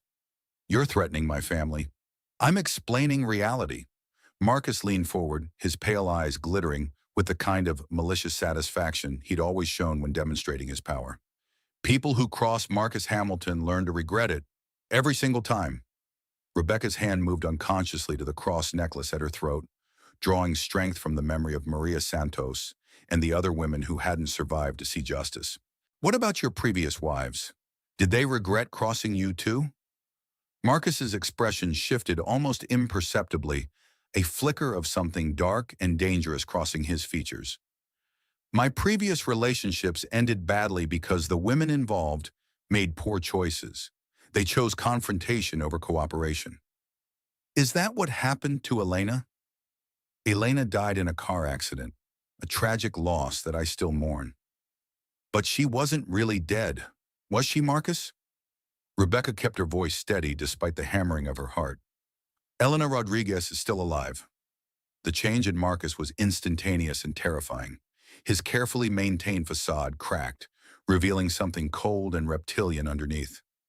His hands clenched on the table, and Rebecca could see him calculating how much she knew and where she might have learned it. "That's an interesting theory," he said quietly. "Where did you hear such a ridiculous story?" "From Elena herself. She told me about the life insurance policies, Marcus, about the pattern of convenient accidents that happen to women who try to leave you." Marcus stood abruptly, his chair scraping against the showroom floor. Around them, the undercover federal agents tensed imperceptibly, ready to intervene at the first sign of violence. "You have no idea what you're talking about," Marcus said, but his voice had lost its smooth control. "Elena Rodriguez died in that car. I attended her funeral. I grieved for months."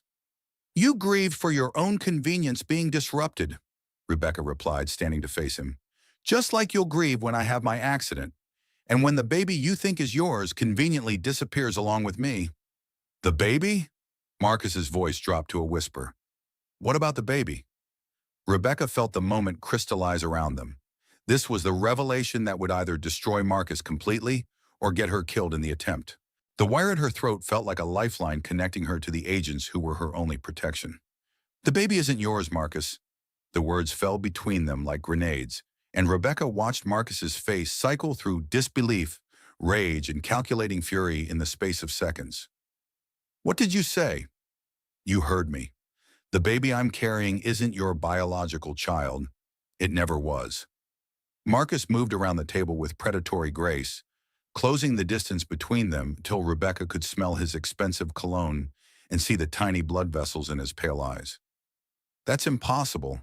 I track your cycle. I monitor your fertility. I control every aspect of your reproductive health. You controlled everything except the weekend you went to Switzerland. The weekend I spent with Michael Torres, remembering what it felt like to be with a man who actually loved me. The slap came so fast Rebecca didn't have time to flinch. Her head snapped to the side and she tasted blood where her teeth cut into her lip. Around the showroom, federal agents began moving into position. "You lying whore," Marcus hissed. "You think you can humiliate me? You think you can make me raise another man's bastard?" "Michael is dead," Rebecca said quietly, touching her bleeding lip. "Killed by a drunk driver 6 weeks after our night together. He never knew about the baby." "Good," Marcus snarled.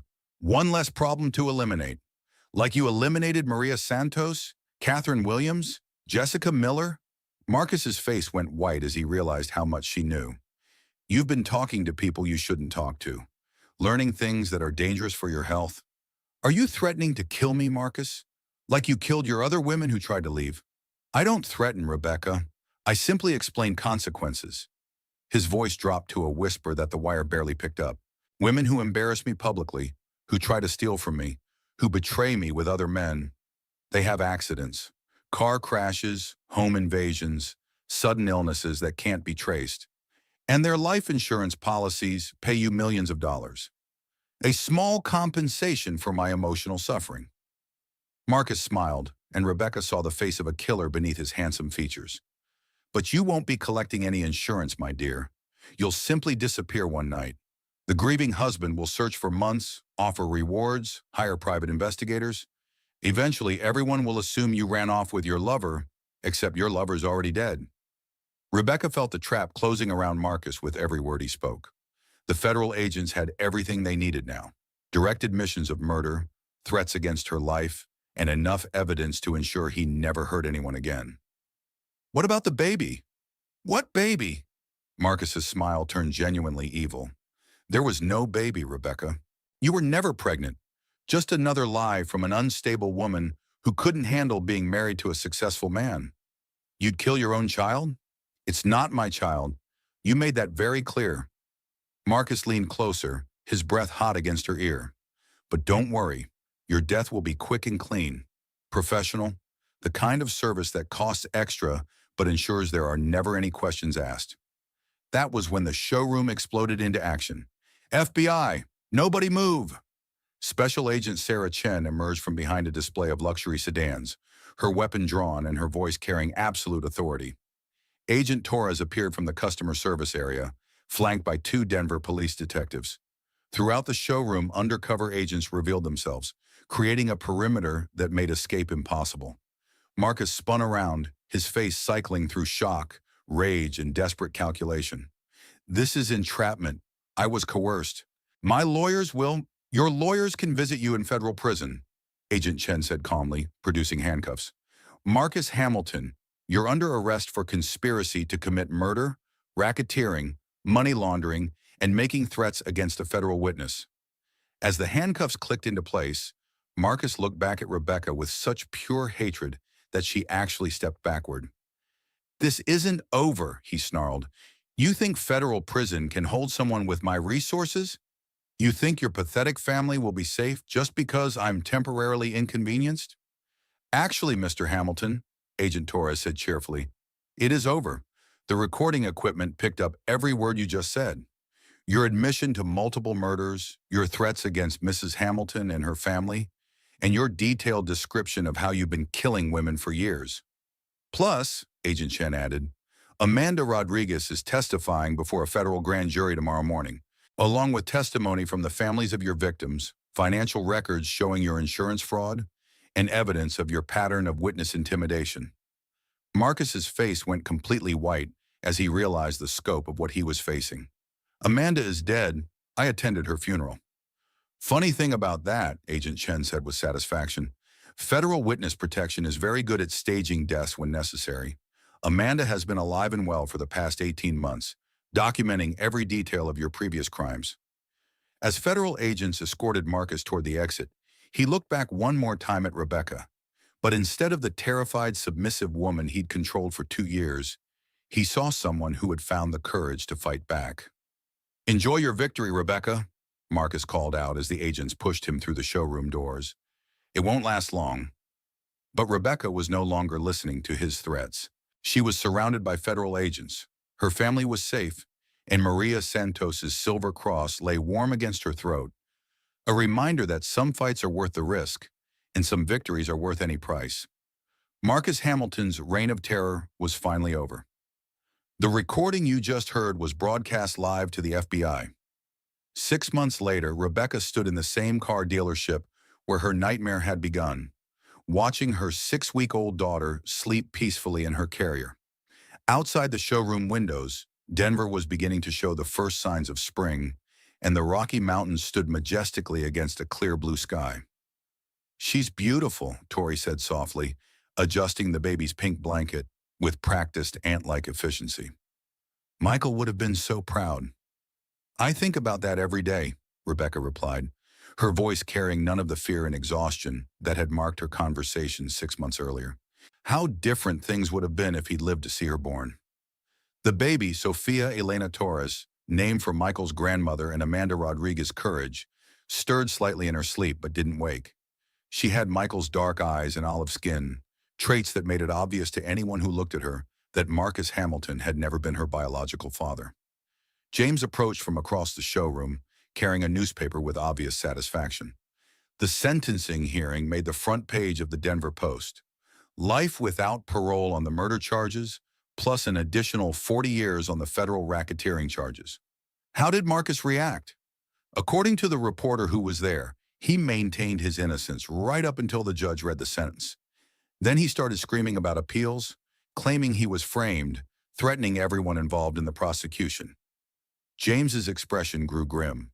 His lawyers had to physically restrain him from attacking the prosecutor's table. Rebecca felt a complicated mix of relief and sadness. The man she'd married, or thought she'd married, was gone forever, replaced by the revealed monster who would spend the rest of his life in federal prison. There was justice in that outcome, but also tragedy in how many lives had been destroyed before he was finally stopped. "What about his business empire?" "Completely dismantled," Daniel said, joining the family gathering with legal documents in hand. "The FBI seized all his assets under federal forfeiture laws. His companies are being liquidated, and the proceeds will go to victim compensation and domestic violence prevention programs." Tori looked up from admiring the baby. "Speaking of which, how's the foundation coming along?" Rebecca smiled, the kind of genuine expression that had been missing from her face for years. "The Maria Santos Foundation for Domestic Violence Prevention officially opens next month. We've got funding for safe houses, legal assistance, counseling services, and a 24-hour crisis hotline." "And Amanda is running it?" "Co-directing with Dr. Jennifer Walsh. They make an amazing team.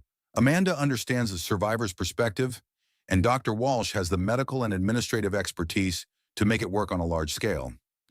The foundation had been Rebecca's idea, born from her desire to honor the women who hadn't survived Marcus's abuse and to ensure that future victims had resources she'd never known existed. The life insurance money Marcus had collected from his murdered wives had been forfeited to the federal government, and Rebecca had successfully petitioned for those funds to be redirected toward domestic violence prevention.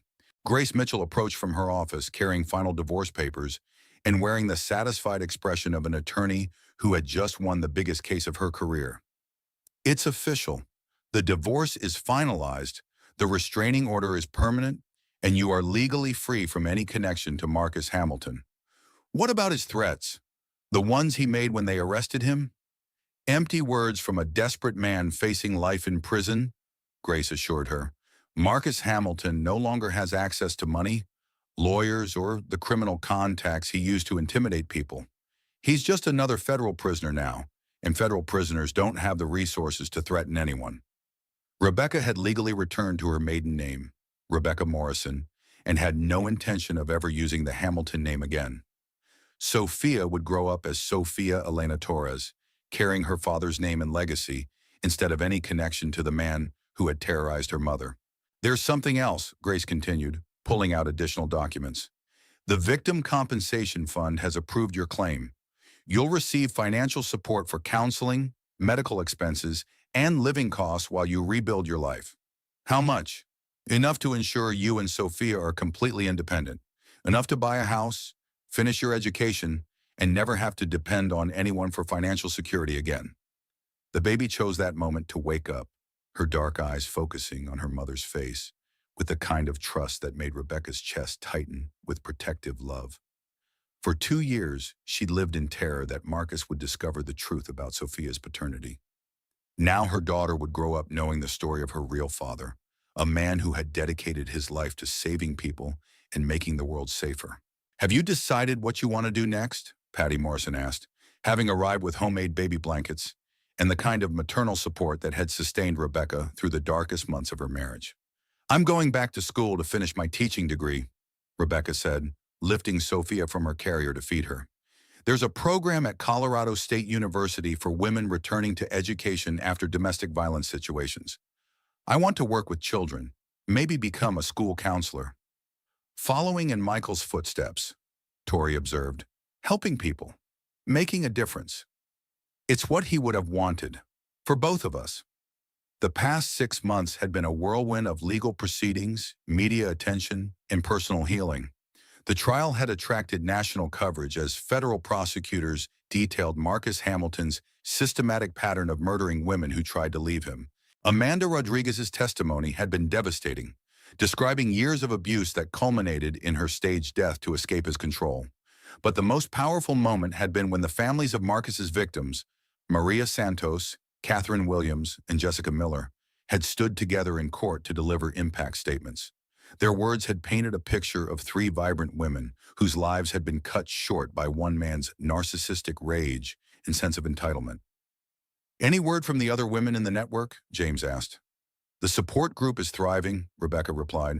We have over 60 women now, across 15 states. Amanda says it's the most effective domestic violence prevention program she's ever seen. Women helping women, survivors supporting each other through the healing process. The network had grown beyond Amanda's original vision, becoming a comprehensive support system that provided everything from emergency housing to job training to legal assistance. Most importantly, it gave women something Rebecca had never had during her marriage: the knowledge that they weren't alone, that other people understood their situation, and that escape was possible. Rebecca, Daniel said carefully, I have to ask, do you ever regret fighting back instead of just disappearing when Amanda offered? Rebecca looked down at Sophia, who was nursing contentedly while her dark eyes tracked the movement of people around the showroom. Her daughter would grow up in a world where Marcus Hamilton could never hurt anyone, where his pattern of violence had been exposed and stopped permanently. Never, she said firmly. Running would have saved me, but it wouldn't have saved the next woman Marcus targeted, or the one after that. Fighting back saved lives. 7 confirmed murders over 8 years, Grace added quietly. If you hadn't been brave enough to wear that wire, if you hadn't been willing to confront him publicly, Marcus Hamilton would still be out there killing women. The weight of that responsibility had been difficult to bear during the months of legal proceedings, but Rebecca had found strength in the knowledge that Sophia would inherit a world slightly safer than the one she'd been born into. Tori moved to the showroom windows, looking out at the parking lot where Marcus had struck Rebecca just 6 months earlier. You know what I realized yesterday? What's that? This dealership has sold more cars in the past 6 months than in any comparable period in our history. Apparently, people want to buy vehicles from the place where Marcus Hamilton was finally brought to justice. Poetic justice, James observed with satisfaction. More than that, Rebecca said, adjusting Sophia's blanket as she finished nursing. It's proof that sometimes standing up to bullies actually works. That money and power aren't always enough to protect people from the consequences of their actions. As if summoned by their conversation, Amanda Rodriguez entered the showroom with her usual careful awareness of exits and potential threats. But her expression carried something new. Hope mixed with the wariness that would probably never completely leave her.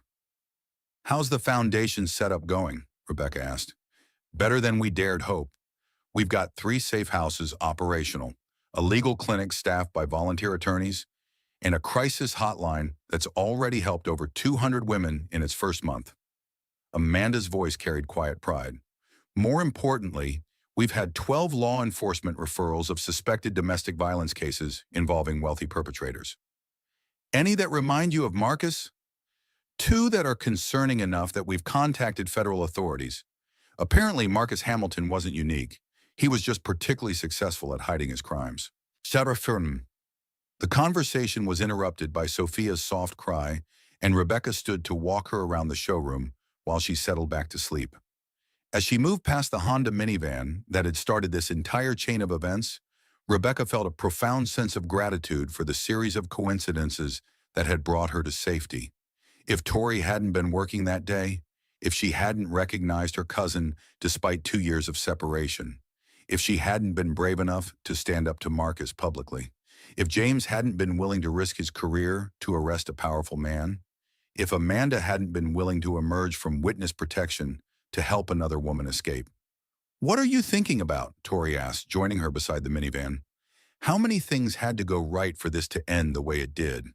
How easily it could have gone wrong if any one of you had decided it wasn't your problem." "It was always our problem," Patty Morrison said firmly, speaking with the authority of a woman who had raised 2 children alone and never backed down from protecting her family. "You're our family. Sophia is our family. Marcus Hamilton made it our problem the moment he decided to hurt you." Rebecca looked around the showroom at the people who had risked everything to save her. Tori, who had confronted a billionaire to protect her cousin. James, who had jeopardized his career to arrest an untouchable man. Daniel, who had abandoned his work to research her situation. Her mother, who had driven through the night to stand by her side.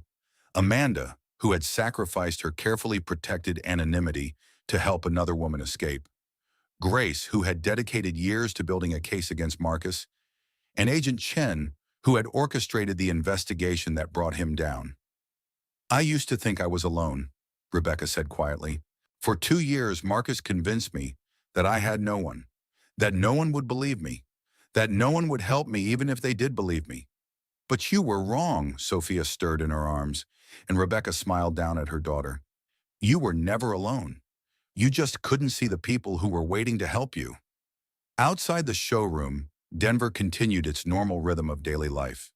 People going to work, children walking to school, families living ordinary lives without fear or surveillance, or the constant threat of violence. It was the kind of normal life Rebecca had thought she'd lost forever when she married Marcus Hamilton. Now, holding her daughter in the same place where her nightmare had begun, Rebecca Morrison understood something she'd never fully grasped during her marriage. Love wasn't about control, possession, or the systematic destruction of independence. Love was about standing together when times got difficult, protecting each other when danger threatened, and refusing to abandon family even when the cost was high. Marcus Hamilton had been wealthy, powerful, and connected. But in the end, he'd lost to something he'd never understood and couldn't buy. A group of ordinary people who refused to let evil triumph when they had the power to stop it. Sophia Elena Torres would grow up hearing the story of her mother's courage, her father's dedication to helping others, and the family that had fought a war to protect them both. She would understand that sometimes the most important battles are fought by ordinary people who choose to be extraordinary when circumstances demand it. As spring sunlight streamed through the showroom windows, Rebecca Morrison held her daughter close and felt something she'd almost forgotten existed: hope for the future, gratitude for the present, and the absolute certainty that some victories are worth any price. The battle for Rebecca's freedom was over. The life she'd built with that freedom was just beginning.